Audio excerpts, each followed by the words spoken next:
Hello. चलो आज का सेकंड लेक्चर अपन स्टार्ट करते हैं। कल हमने जो भी चीज़ें सीखी है उसमें हम लोगों ने एक इंट्रोडक्शन लेवल पे सिनेमाटोग्राफी को जाना है। आज हम लोग आगे बढ़कर सेकंड लेक्चर में थोड़े डिटेल्स और थोड़े जानेंगे और उस डिटेल के हिसाब से बहुत सारी बातें अपने को और क्लैरिफाई होंगी। जैसे कि मैंने सिनेमाटोग्राफी के बारे में इंट्रोड्यूस करते समय बताया था कि फ़ोटोग्राफी और सिनेमाटोग्राफी दोनों के अंदर बहुत अंतर है और वो अंतर मेजरली क्या है कि 25 फ्रेम पर सेकंड आप कैप्चर कर रहे हो और स्टिल में एक पिक्चर आप कैप्चर करते हो। तो आप अगर फ्रेम रेट की अगर बात करते हैं तो मैं उसी को दोबारा एक्सप्लेन करना चाहता हूँ। जैसे अगर आप ये कंप्लीट फ्रेम अगर मैं मान के चलता हूँ तो ये तीनों यहाँ लेफ्ट से राइट में एक बॉल ट्रैवल करता हुआ आप कैप्चर कर रहे हो। बहुत ज़्यादा शटर स्पीड आपने रखा है, लगभग फ्रीज करने लायक 1/2000 शटर स्पीड ऐसे। तो ऐसे में क्या होगा कि बॉल यहाँ से यहाँ ट्रैवल करते समय अगर 4 फ्रेम कैप्चर हो रहे हैं तो हर एक फ्रेम डेड शार्प आएगा और बीच का गैप जो है वो ऐसा रहेगा कि यहाँ एक बार बॉल कैप्चर होगा, फिर सेकंड टाइम डायरेक्ट यहाँ दिखेगा, थर्ड टाइम डायरेक्ट यहाँ दिखेगा, फोर्थ टाइम यहाँ दिखेगा और फिर बाहर जाएगा। मतलब अगर आप 1/2000 शटर स्पीड रखोगे, 25 फ्रेम पर सेकंड आप कैप्चर कर रहे हो तो ऐसा होगा। अगर आप 1/2000 के जगह में जैसे हमने बोला था कि 1/25 फ्रेम आप जब आप कैप्चर कर रहे हो, 25 फ्रेम पर सेकंड जब कैप्चर कर रहे हो तो 1/25 सेकंड्स का शटर स्पीड अगर रखते हो तो 360 डिग्रीज शटर एंगल बोला जाता है। डिग्रीज में क्यों काउंट कर रहे हैं बताया था मैंने आपको कि आपका पहले रोलिंग शटर होता था और रोल करते हुए आप शूट करते थे। रोल करने के बारे में क्या होता था कि 360 डिग्रीज अगर शटर गोल घूमता है, ओपन रखता है, तो उसको हम 360 डिग्रीज बोल रहे हैं। लेकिन जब आप अगर 45 डिग्रीज ओपन रखते हो शटर को और बाकी क्लोज रखते हो तो तब क्या होगा, 45 डिग्रीज आने की क्या हो गया कि आपने 1/125 सेकंड शटर स्पीड रखने के बदले में 360 डिग्रीज 1/125 रहेगा, 1/1000 रख रहे हो तो क्या होगा, 1/100 रख रहे हो तो क्या होगा, अगर आप 1/50 रखते हो तो ये हो गया 180 डिग्रीज, है ना। 1/50 रखते हो तो 180 डिग्रीज हो गया और 1/100 रखते हो तो वो हो गया उसका डबल, मतलब 90 डिग्रीज का हो गया।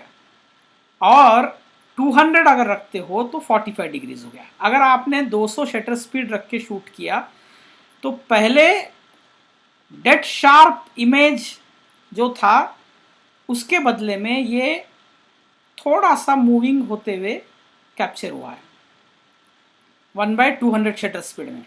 45 डिग्रीज शटर एंगल बोलेंगे हम इसको, है ना। और अगर वही आप अगर 90 डिग्रीज रखते हो, सॉरी 180 डिग्रीज रखते हो, यानी कि 180 डिग्रीज क्या हो गया, अगर आपका फ्रेम रेट 25 फ्रेम्स पर सेकंड है तो आपको डबल शटर स्पीड रख के कैप्चर कर रहे हो, यानी कि 1/50 सेकंड्स का शटर स्पीड रख रहे हो। तो डबल रहने से ये एग्जैक्ट हाफ शटर एंगल माना जाएगा। तो हाफ माना जाएगा। तो ये हाफ शटर एंगल में क्या हो रहा है, इतना शेकी पिक्चर 3 कैप्चर हुए। देखो ये डेड शार्प, उसके बाद में 45 degrees shutter angle, 45 degree shutter angle का मतलब क्या हो गया, 200 शटर स्पीड। फिर ये आपको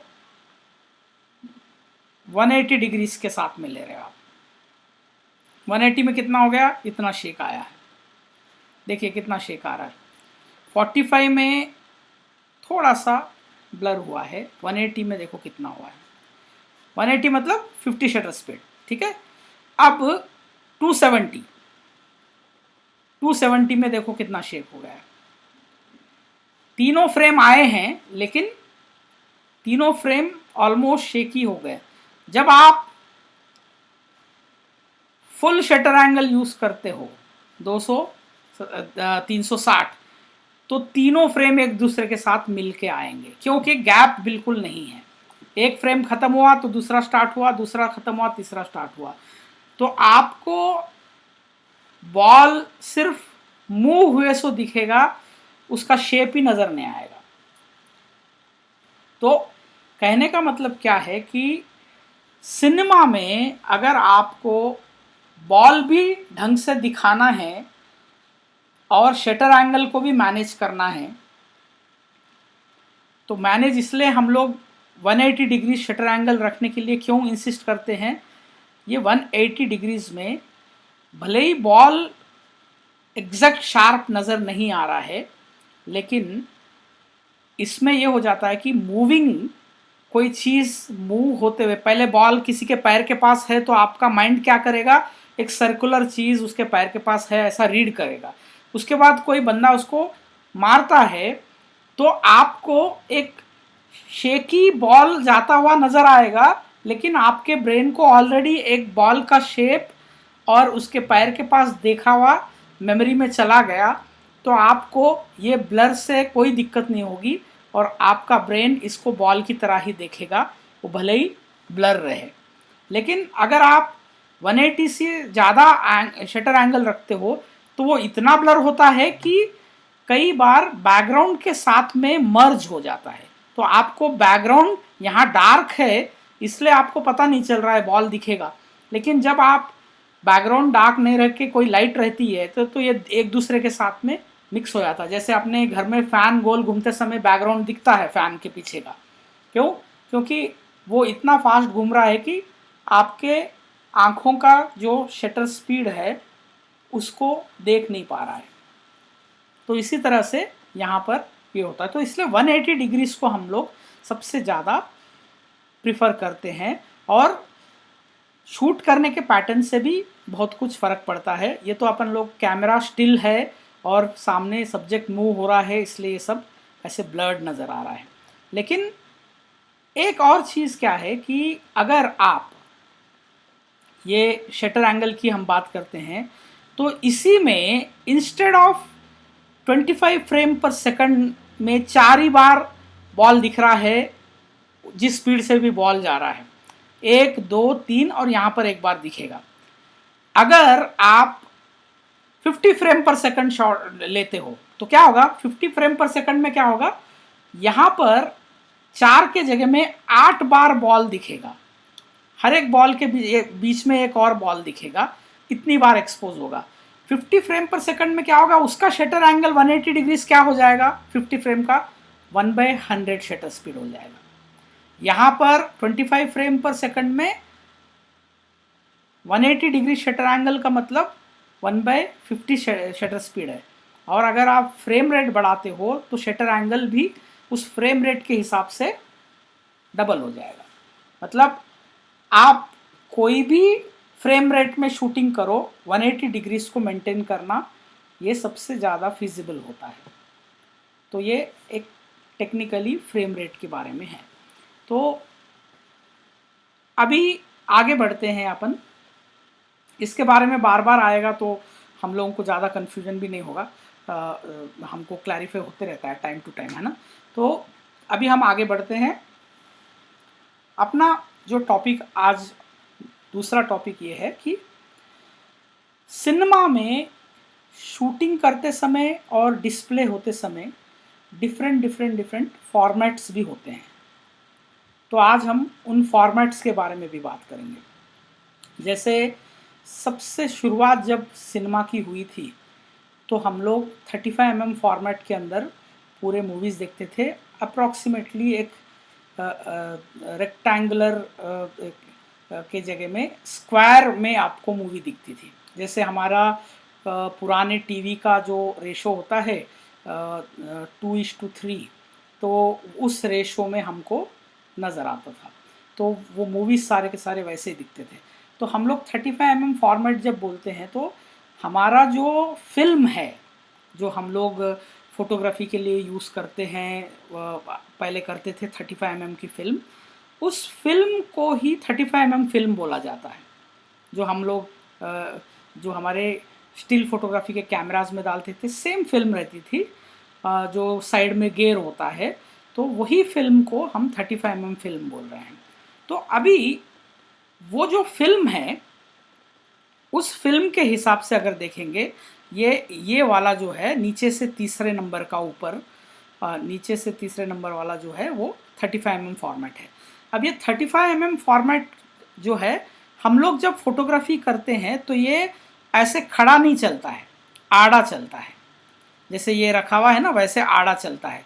तो हम लोग आड़ा चलता है तो हमारे लिए 36 ऐसे और 24 ऐसे हम शूट करते हैं स्टिल में। 36 ऐसे गेयर साइड में और 24 हाइट में हम लोग शूट करते हैं।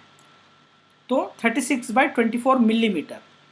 लेकिन सिनेमा में 35 फॉर्मेट में खड़ा ट्रैवल होता है, मतलब ऊपर से नीचे फिल्म ट्रैवल होती है। जब ऊपर से नीचे फिल्म ट्रैवल होती है तो मूवी तो हम हॉरिजेंटल देखते हैं, तो हॉरिजेंटली 24 मिलीमीटर यूज़ में आता था और हाइट में एक्चुअली उसी के रेशो के हिसाब से यूज़ में आता था। मतलब क्या हो गया कि आप 35 फॉर्मेट के ऊपर जब मूवी शूट करते थे तो वो हमारे फिल्म में अगर हम हॉरिजेंटल रख के शूट करते हैं तो ये वर्टिकल रख के शूट होता है, लेकिन फिल्म वर्टिकल रहती थी, शूटिंग हॉरिजेंटल फ्रेम में होता था। तो आपको अगर 35 फिल्म जब बोला जा रहा है तो एक्चुअली देखा जाए तो गेयर्स के साथ में मेजर करने के बाद इसकी लेंथ 35 मिलीमीटर आती है। मतलब बिगनिंग टू एंड तक गेयर के साथ मेजर करते हैं तो 35 आती है, इसलिए इसको 35 फिल्म बोला जाता है। और एक्सपोज करने वाला जो पार्ट होता है वो 24 होता है। लेकिन फिल्म्स जब हम शूट करते हैं, सिनेमा शूट करते हैं, तो वहाँ पर एक साउंड ट्रैक के लिए भी जगह छोड़नी पड़ती है, तो वो साउंड ट्रैक की जगह भी थोड़ी सी यूज़ में आ जाती है। तो ये 24 एग्जैक्ट ना रहते हुए थोड़ी कम भी रहती है। और दूसरा फॉर्मेट आता था 70 में फिल्म जो है आपके 35 के कंपैरिजन में एग्जैक्ट डबल रहती थी। गेयर्स के पूरे साथ कंप्लीट मेजर करें तो 70 ये रहता था। और सेम 70 जो है, हम जैसे फोटोग्राफी करते हैं आड़ा, उस टाइप से जब शूट होता है तो ये आईमैक्स के लिए शूट में आता है। हम लोग 120 फिल्म यूज़ करते हैं फोटोग्राफी के लिए, तो वो जितना बड़ा होता है ना, ऑलमोस्ट उतना बड़ा ये 70 का फिल्म होता है। मतलब 120 उसको हम डायगोनली मेजर करते हैं, इसलिए वो अपने को 120 बोला जाता है, लेकिन दिखने में उतना ही बड़ा लगता है। अब ये जो है 70 फॉर्मेट जो है, ये अगर हॉरिजेंटली शूट हो रहा है तो ये आईमैक्स के लिए होता है, और अगर वर्टिकली शूट हो रहा है तो 70 आपका स्क्रीन के लिए शूट होता है। तो अभी देखिए, एक चीज़ ध्यान रखो कि हमारे थिएटर में दिखने वाला फॉर्मेट, मैं उसकी बात नहीं कर रहा हूँ, मैं फिल्म्स के फॉर्मेट की बात कर रहा हूँ। उस ज़माने में जो फिल्म्स पे हम शूट करते थे तो उसमें ये फॉर्मेट्स यूज़ में आते थे। आईमैक्स का 70 और ये 70 वाला 70 और साथ में 35 वाला एक फिल्म 16 8 और सुपर 8। जब हम 35 में वर्टिकल फिल्म ट्रैवल करते समय शूट जो करते हैं उसमें जो साइज़ मानी जाती है उसको सुपर 35 बोलते हैं, 35 नहीं बोलते हैं। हम लोग फिल्म यूज़ करके फोटोग्राफी जब करते थे तो उसको 35 फॉर्मेट बोला जाता था फोटोग्राफी के लिए, लेकिन जब सिनेमा की बात आती है तो फ्रेम हॉरिजेंटली एक्सपोज हो रही है लेकिन फिल्म ट्रैवल वर्टिकल कर रही है, तो साइज ऑफ एक्सपोजर जो भी एरिया आता है वो हमारे फोटोग्राफी से बहुत कम आता है, इसलिए इसको 35 ना बोलते हुए सुपर 35 फॉर्मेट बोला जाता था। अब यहाँ पर एक और चीज़ है, ये तो हो गए फिल्म के साइजेस, लेकिन डिस्प्ले करते समय, थिएटर में डिस्प्ले होते समय या आपके कंप्यूटर स्क्रीन पर डिस्प्ले होते समय, जहाँ पर भी आप डिस्प्ले होता है तो डिस्प्ले होते समय भी अलग अलग साइज़ में हम डिस्प्ले करते हैं। अलग अलग साइज़ में डिस्प्ले करना मतलब क्या हो गया कि आप शूट कैसे कर रहे हो वो अलग बात है, लेकिन डिस्प्ले जो हो रहा है उसके फॉर्मेट भी अलग होते हैं। जैसे कि हम लोग बोलते हैं 16:9 रेशो डिस्प्ले का। 16:9 रेशो मतलब क्या, हॉरिजेंटली 16 है तो हाइट में 9 है, तो हम लोग ऐसे 16:9 रेशो में शूट करते हैं। जैसे ये रेड लाइन जो दिख रही है ये 16:9 रेशो की है, तो ये आपका एक फॉर्मेट माना जाता है ना। अगर आप हमारे फिल्म के कंपैरिजन में, अगर हमारी जो फिल्म होती है 35 की, जो फुल फ्रेम बोलते हैं हम लोग डिजिटल लैंग्वेज में, वो ये आउटर डार्क ग्रे जो है ये पूरा का पूरा उसको हम 35 का साइज मान रहे हैं। अब बाकी जो फिल्म की साइजेस है आप उसके कंपैरिजन में देखिए, ये सारे दिखेंगे आपको। सुपर 16 कैसा है, 2/3 कैसा है, APS C कैसा है, APS H कैसा है, रेड ड्रैगन का कैसा है, ये सारी चीज़ें इसमें देखने को मिलती है। लेकिन अब मैं क्या बता रहा हूँ, सिनेमा स्कोप बोल के हम बहुत बार सुने हुए हैं। सिनेमा स्कोप, सिनेमा स्कोप क्या होता है? सिनेमा स्कोप ये होता है थिएटर में हमको 1:2.35 या 39 रेशो में दिखता है। मतलब हाइट में अगर 1 है तो हॉरिजेंटली 2.35 या 2.39 रहता है, इतना लंबा होता है, डबल से भी ज़्यादा लंबा होता है। तो ये होता है सिनेमा स्कोप थिएटर। अब सिनेमा स्कोप को शूट करते समय फॉर एग्जांपल आप हमारे जो 35 फॉर्मेट है जिसमें हम लोग सुपर 35 फॉर्मेट में शूट कर रहे हैं, है ना।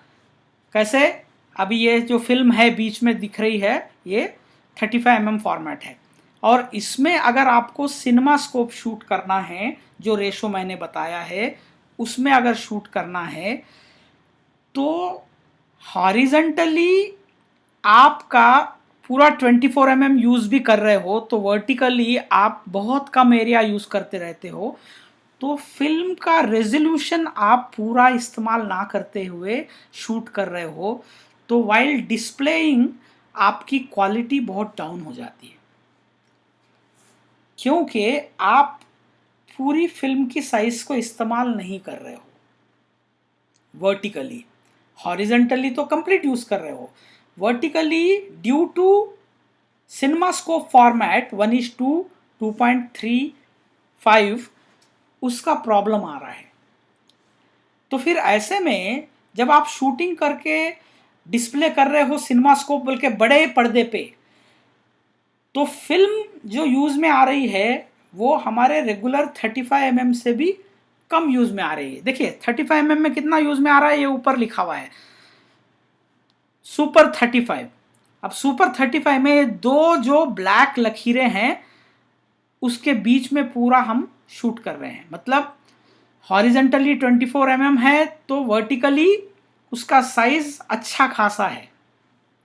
तो ऐसे में क्या हो रहा है, कि अगर आप मतलब शूटिंग कर रहे हो तो रेजोल्यूशन ऑफ फिल्म हम अच्छा खासा इस्तेमाल कर रहे हैं। हमारा स्क्रीन उतना बड़ा नहीं है जब हम थिएटर में डिस्प्ले कर रहे हैं, लेकिन सिनेमास्कोप का स्क्रीन बहुत बड़ा है और यहाँ पर आपका फिल्म यूज करते समय बहुत कम यूज में आ रहा है। तो इन लोगों ने क्या किया है कि एक तो फिल्म लेंथ में जो कमी आती है तो थिएटर में प्रोजेक्टर भी डिफरेंट लगाना पड़ेगा, क्योंकि उसका गियर सिस्टम अलग रहेगा। अगर देखिए आपको बताता हूँ, 1 सेकंड में 24 फ्रेम्स थिएटर में पार होते हैं, तो वो हर एक फ्रेम की एक फिक्स साइज होती है, हर एक फ्रेम की एक फिक्स साइज होती है। अब वो फिक्स साइज में आप इमेजिन करो कि अगर आपकी फिक्स साइज जो भी है उस फिक्स साइज के अंदर आप थिएटर का एक गियर सिस्टम लगा हुआ है, वो गियर सिस्टम में एक फिल्म और दूसरी फिल्म एग्जैक्ट मूव हो रही है। अगर उसकी गैप कम ज्यादा हो गई तो मूवमेंट भी कम ज्यादा करना पड़ेगा। तो 70 mm के फिल्म अलग है साइज, तो उसका थिएटर अलग रहेगा, वो मान लेंगे, क्योंकि उसकी फिल्म की साइज ही अलग है 70 mm की। लेकिन सिनेमास्कोप की फिल्म की साइज सेम है। अगर हम जैसे सोच रहे हैं कि रेशो ऑफ डिस्प्ले जो है उसके हिसाब से एक्सपोज अगर होता है तो प्रोजेक्टर भी बदलना पड़ेगा, तो एक्सपेंस ज़्यादा आएगा। तो इन लोगों ने क्या किया, instead of making these all changes, lenses में चेंजेस लाए। लेंसेस में क्या है, एक लेंस इंट्रोड्यूस करे एनामॉर्फिक लेंस बोल के। अब एनामॉर्फिक लेंस क्या होता है, थोड़ा सा ओवल शेप में शूट करता है, मतलब स्ट्रेच करके शूट करता है। अब ये जब स्ट्रेच करके शूट करता है तो सिनेमास्कोप में जो मैंने बोला है, सिनेमास्कोप 1:2.35 रेशो है ना, तो उसमें आप डिस्प्ले जो हो रहा है आपका रेशो वो अलग है, लेकिन यहाँ एक्सपोज होते समय स्ट्रेच होके एक्सपोज हो रहा है। मतलब हॉरिजेंटली 21.95 मिलीमीटर, 24 में से 21.95 मिलीमीटर ही एक्सपोज हो रहा है। क्यों? क्योंकि वो बाकी जो जगह है वो साउंड ट्रैक के लिए है। और वर्टिकली आप अगर देखेंगे 18.6 मिलीमीटर एक्सपोज हो रहा है, 18.6 मिलीमीटर। जबकि उसका रेशो अगर निकालोगे 21.95 और 18.6 का, तो ये 1:2 भी नहीं आएगा, ये 1:2.35 डिस्प्ले में रहेगा। फिर क्या हो रहा है, जब आप एक्सपोज ऐसे लंबा, पूरे इमेजेस लंबे लंबे एक्सपोज होंगे, क्योंकि आपका एनामॉर्फिक लेंस क्या कर रहा है, उसको स्ट्रेच करके एक्सपोज कर रहा है। और थिएटर में प्रोजेक्टर पे भी एनामॉर्फिक को काउंटर करने के लिए वहां पर वापस से एनामॉर्फिक लेंस लगाकर ही थिएटर में चलाते थे। तो उसमें क्या होता था, 24 फ्रेम पर सेकंड मूविंग जो प्रोजेक्टर होता था, सेम साइज मूव होना वहां पर थिएटर में हो रहा है, और सिर्फ लेंस बदल के वहां पर ये लंबे लंबे एक्सपोज हुए, सो उसको वापस नॉर्मल साइज का स्ट्रेच करके डिस्प्ले होता था। तो इसमें क्या हो रहा है कि आपका शूटिंग के टाइम पे स्ट्रेच करके शूट करने से रेजोल्यूशन ऑफ एक्सपोजर ज़्यादा मिल रहा है, फिल्म की साइज ज़्यादा मिल रही है, और थिएटर में वापस से उसको कंप्रेस करके आप डिस्प्ले कर रहे हो, तो आपकी क्वालिटी ऑफ शूट बहुत अच्छी हो जाती है। सोचिए आप उस ज़माने में रेजोल्यूशन ऑफ फिल्म ज़्यादा यूज़ करना है और साथ में हॉरिजेंटली 1:2.35 वाला थिएटर में देखने में मज़ा आएगा। ये साइकोलॉजी जब समझ में आई थी तो उन्होंने ये तोड़ निकाला है। इंस्टेड ऑफ सबके प्रोजेक्टर्स बदलते बैठने से अच्छा है कि उन्होंने शूटिंग एनामॉर्फिक लेंसेस लगा के करना, और थिएटर वालों को बोलते थे अगर आपको सुपर 35 mm दिखाना है तो आपको सिनेमा स्कोप दिखाना है तो आपको लेंसेस खरीदना पड़ेगा। वो लेंस खरीदो, सेम प्रोजेक्टर पे लगाओ और डिस्प्ले हो जाएगा। सिर्फ आपको थिएटर में पर्दे नए लगाने पड़ते हैं, चौड़े वाले। तो दिस इज़ व्हाट आपको सिनेमा स्कोप बोल के, जो इंडिया में सबसे ज़्यादा सिनेमा स्कोप ही दिखाई देता था। 70 mm स्क्रीन बहुत कम थे, क्योंकि 70 mm का फिल्म साइज़ ही अलग है, तो प्रोजेक्टर भी अलग आता था। और प्रोजेक्टर बहुत महंगा होता था, क्योंकि फिल्म बड़ी होती थी तो उसका पूरा एक्सपेंस भी बहुत बढ़ जाता था। जैसे पहले फिल्म पे ही शूट करते थे, और फिल्म पे शूट करते समय आपको 70 mm फिल्म महंगी पड़ती थी, तो पहले रीटेक्स बहुत ज़्यादा होते थे तो महंगा पड़ जाता था। फिर पहले फिल्म पे जब शूट होता था तो जब आप शूटिंग करते समय जो फिल्म यूज़ आती है वो नेगेटिव फिल्म होती है। ईस्टमैन कोडैक बोल के कोडैक वाले बनाते थे, तो वो नेगेटिव में एक्सपोज होता था।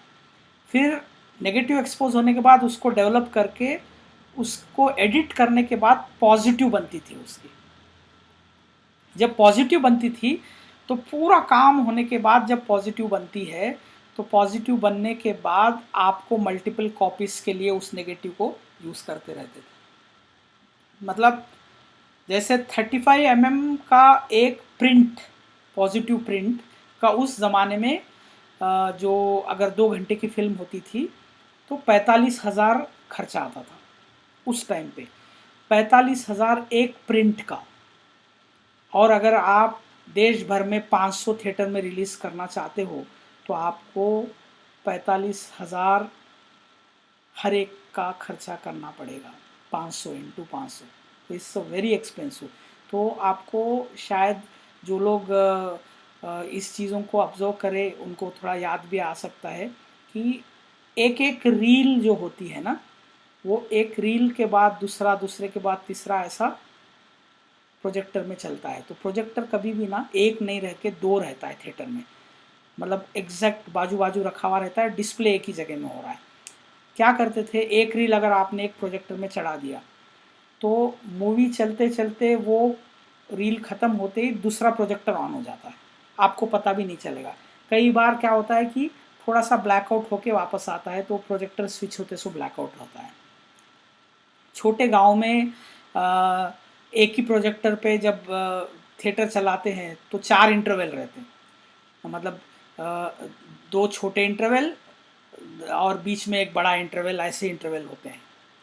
तो कई फिल्म बड़ी रहे तो 4 के 5 इंटरवल भी हो सकते थे। तो ऐसे होता था, क्योंकि उनके पास एक ही प्रोजेक्टर होता था, तो फिल्म रील ख़त्म होते ही दूसरा लोड करने में थोड़ा टाइम लगता था। और सिटी में जो नज़दीक नज़दीक थिएटर होते हैं तो उसमें एक चालाकी करते थे कि एक बंदे को साइकिल पे पूरी एक ड्यूटी लगाते थे। जैसे 1 घंटे का डिफरेंस रखते थे मूवी थिएटर के अंदर मूवी चलाने का, और यहाँ एक रील ख़त्म हुआ तो वो रील एक बंदा साइकिल पे ले आके उस थिएटर में ले जाता था, और जैसे ही वो थिएटर में जाता तो उसको रिवाइंड करना पड़ता था, क्योंकि आपकी जो शुरुआत है वो ऊपर से फिल्म जब नीचे आती है तो वो अंदर चले जाती है और एंड ऊपर आ जाता है। तो हर एक प्रोजेक्टर रूम में एक फिल्म को रिवर्स करके घुमाने वाला एक मैनुअल ये होता था, किसी के पास मोटराइज भी होता था, कोई हाथ से भी घुमाता था। तो आपको एक स्पूल से दूसरे रील के स्पूल में उसको शिफ्ट करना पड़ता था, और उसकी शुरुआत को ऊपर लाना पड़ता था, फिर ऊपर लाके फिर प्रोजेक्टर पर लगाओ।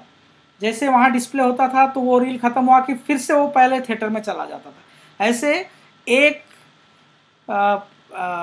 प्रिंट में 2 थिएटर में रिलीज़ भी करते थे नए मूवीज़, क्योंकि बहुत महंगा पड़ता था, तो इस तरह से मैनेज करते थे। तो लोग उस टाइम पे बहुत सारी चीज़ें ये होती थी इसलिए। लेकिन कई बार आपने देखा होगा कि कभी कभी फिल्म मैन्युअली जब कुछ मिस हैंडलिंग में कट जाती थी तो डायलॉग भी उसमें मिस हो जाते हैं, तो एकदम सीन कट हो जाता है, तो आपको पता चलता है कि ये सीन कंप्लीट ना होते ही दूसरा स्टार्ट हुआ, ऐसा आपको महसूस भी हो सकता है।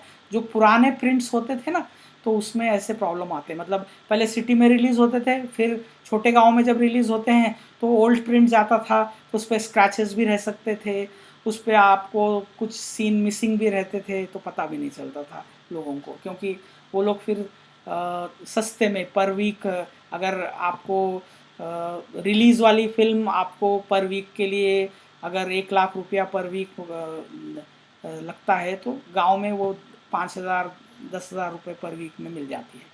तो इस टाइप से, तो ये सारा थिएटर का सिस्टम अभी डिजिटल होने से क्या हो गया कि डायरेक्ट आपके पास में सेटेलाइट से ही आपके प्रोजेक्टर के रूम में एक उसका एक पूरा का पूरा कंप्यूटर सिस्टम होता है, उसमें फिल्म आती है और डिस्प्ले हो जाता है। तो अभी फ़र्क है, लेकिन फॉर्मेट्स के हिसाब से अगर हम वापस से आएंगे तो ये फॉर्मेट्स में आपको ये समझ में आया होगा कि थिएटर का फॉर्मेट और फिल्म के ऊपर शूट करते सो फॉर्मेट। अभी अगर हम फॉर्मेट्स की बात करें तो अभी सबसे हाईएस्ट फॉर्मेट क्या चल रहे हैं, अगर हम उसकी बात करेंगे तो डिजिटलाइज होने के बाद में हमारे पास में सिस्टम बहुत सिंपल हो गया है।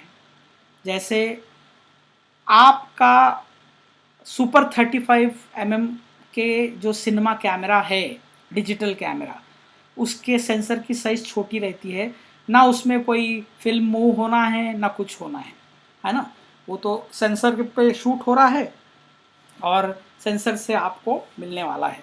सिर्फ 35 mm, सुपर 35 mm अगर आपका साइज़ है सेंसर का, और अगर आप समझो विदाउट एनामॉर्फिक शूट कर रहे हो, तो आपको हॉरिजेंटली उसका कंप्लीट रेजोल्यूशन यूज़ में आते रहता है, लेकिन वर्टिकली नहीं आते रहता है।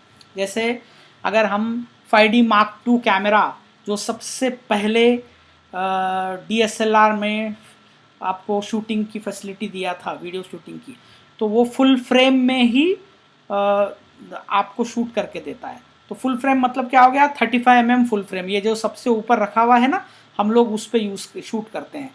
हॉरिजेंटली 36 मिलीमीटर, वर्टिकली 24 मिलीमीटर, इतना पूरा साइज यूज़ करके आपका 5D Mark II का कैमरा शूटिंग करता है।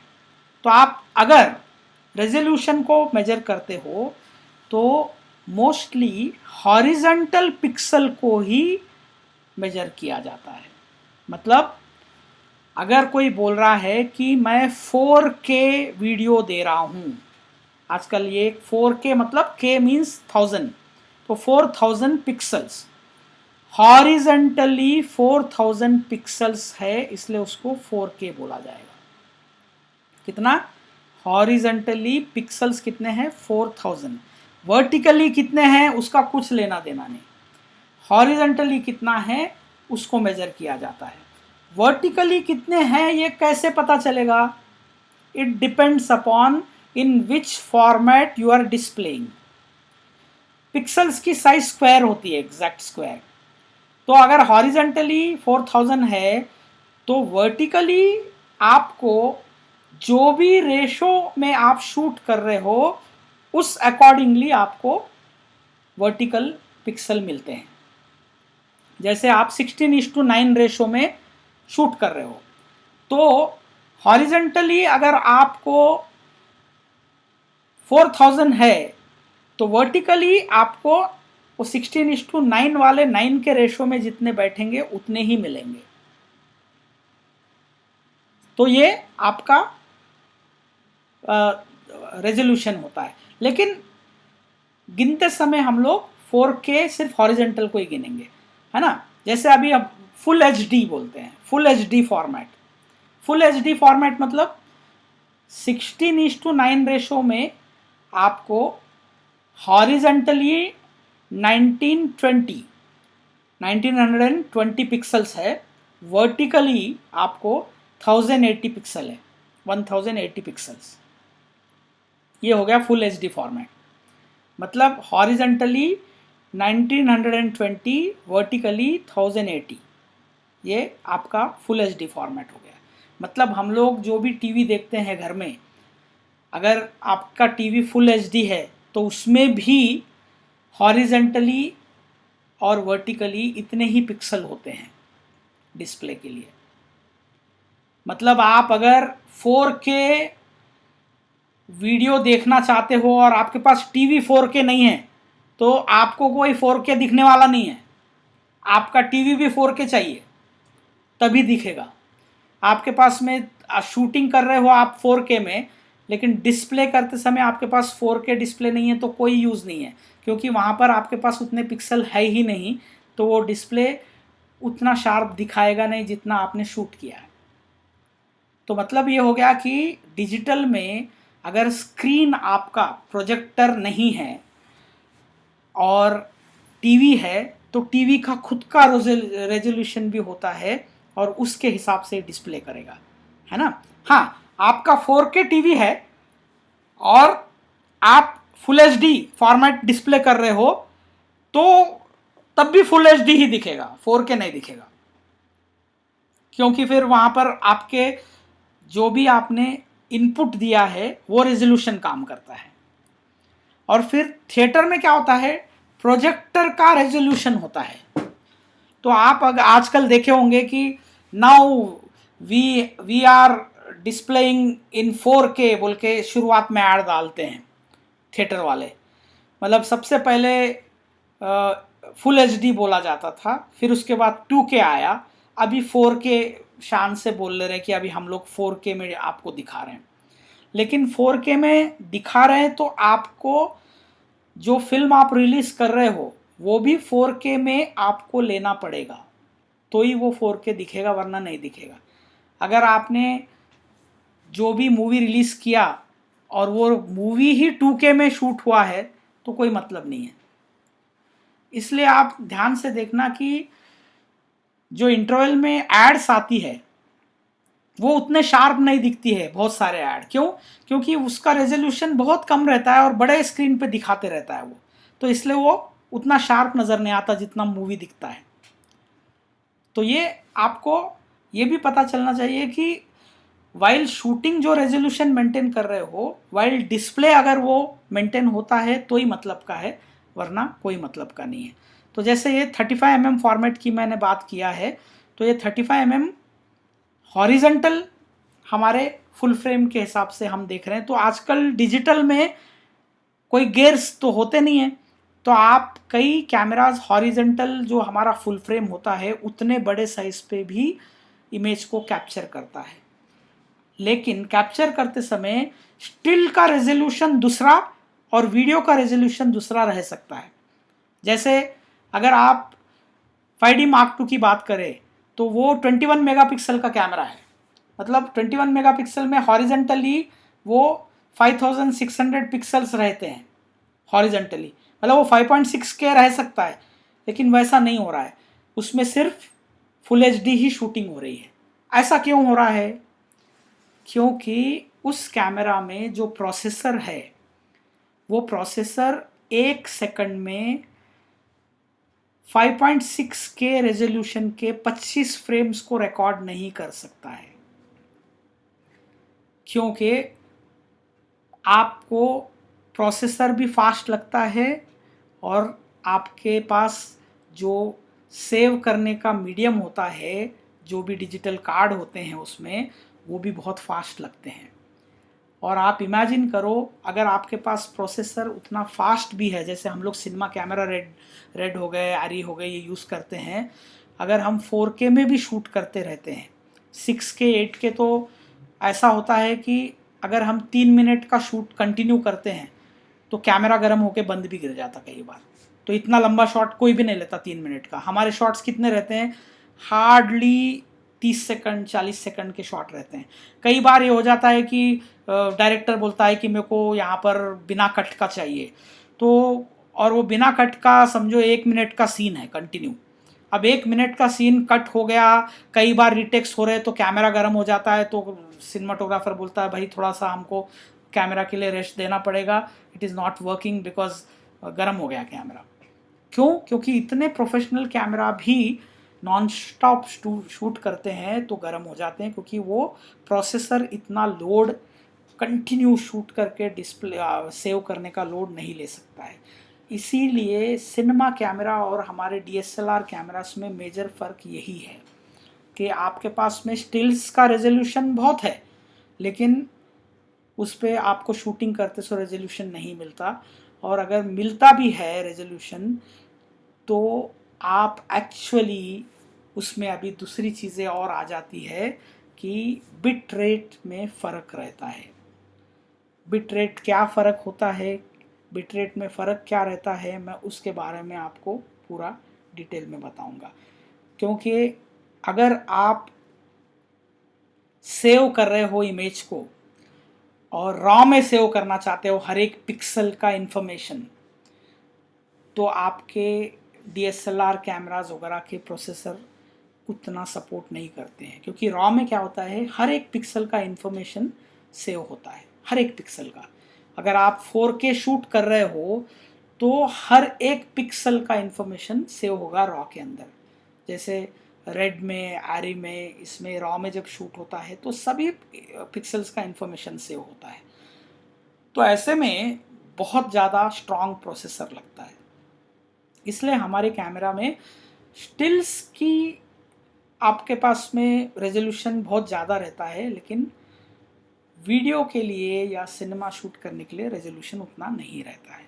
ये मेजर फ़र्क है। तो हम उसमें से कई पिक्सल यूज़ ही नहीं करते रहते हैं, इसलिए हमको मोस्टली क्या है कि शूटिंग करते समय रेजोल्यूशन कम भी रहता है और वो लोड आपका प्रोसेसर ले भी सकता है। तो अभी बिट रेट के बारे में आपको मैं डिटेल में नेक्स्ट लेक्चर में बताऊंगा।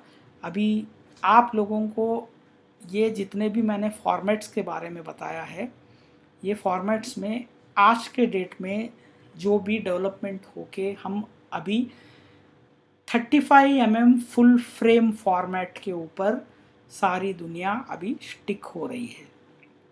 जो हमारा 36x24 millimetre size of sensor को सबसे हाईएस्ट अभी यूज़ में ला रहे हैं लोग। पहले सुपर 35 यूज़ में लाते थे।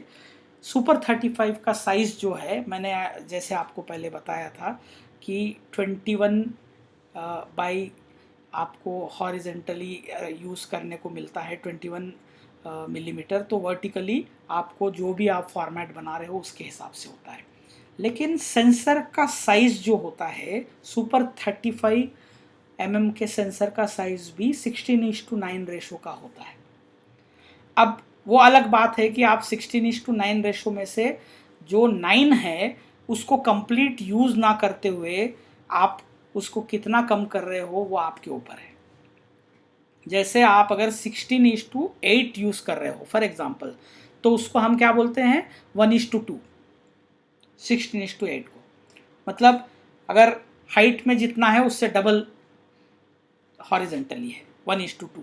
तो ये जब आप 4K में 16:9 का सेंसर है आपका, 4K का मतलब 16:9 रेशो का सेंसर है, तो देखिए अब मैं 16:9 रेशो में 4K शूट करके ले सकता हूँ, पूरा का पूरा सेंसर यूज़ में आता है। मैं अगर उसी पे सिनेमा स्कोप शूट करना चाहता हूँ तो हॉरिजेंटली मैं पूरा सेंसर यूज़ कर रहा हूँ, मतलब सुपर 35mm का, लेकिन वर्टिकली मैं उतना यूज़ नहीं कर रहा हूँ, मतलब वर्टिकल रेजोल्यूशन मेरा कम हो जाएगा। 4K 16:9 रेशो में वर्टिकली रेजोल्यूशन ज़्यादा है, और वही मैं अगर सिनेमा स्कोप शूट करता हूँ तो 1:2.35 रेशो में शूट कर रहा हूँ, तो वर्टिकली रेजोल्यूशन मेरा कम रहेगा। अब यहाँ पर फिल्म की तरह अगर आप एनामॉर्फिक लेंस लगा के शूट करते हो तो पूरा यूज़ में आएगा। एनामॉर्फिक लेंस लगा के यूज़ करते हो तो अगर किसी को डेड शार्प डिस्प्ले चाहिए, एनामॉर्फिक लेंस लगा के शूट करते हैं, आज भी करते हैं। तो एनामॉर्फिक लेंस अभी भी है, लेकिन जो थिएटर में प्रोजेक्टर्स होते हैं वहाँ एनामॉर्फिक नहीं होता अभी, डिजिटल प्रोजेक्टर्स में। फिर ये जो स्ट्रेच होके शूट हुआ उसको कैसे करते हैं, उसको डिजिटली कंप्रेस करते हैं। डिजिटली कंप्रेस होता है, उसमें रेजोल्यूशन सेम रहता है लेकिन कंप्रेस हो जाता है, वो हम लोग पोस्ट प्रोडक्शन में जैसे एडिटिंग के टाइम पे कर लेते हैं हम लोग, तो वो पॉसिबल है। तो ये ऐसे एनामॉर्फिक लगा के सुपर 35 पे भी शूट कर रहे हैं। और अभी डिजिटल कैमराज में सुपर 35 से अभी हम लोग 35 mm पे भी चले गए। जैसे रेड के कुछ कैमराज हैं जो 35 mm format, full frame format में शूट करते हैं। तो अच्छा, ये जो फॉर्मेट्स बढ़ने से हमारे रिजल्ट्स पे भी बहुत फ़र्क आता है, उसके बारे में तो हम लोग जब लेंसेज के बारे में पढ़ेंगे और फॉर्मेट के बारे में पढ़ेंगे तब रिपीट होगा, तो तब आपको मैं डिटेल में बताऊंगा।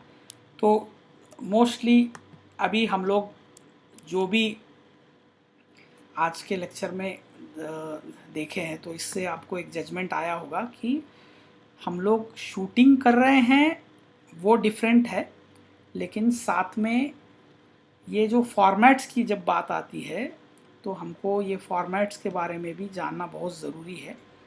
और इसी से हमारा पूरा का पूरा पैटर्न शूटिंग का आपको जजमेंट आता है।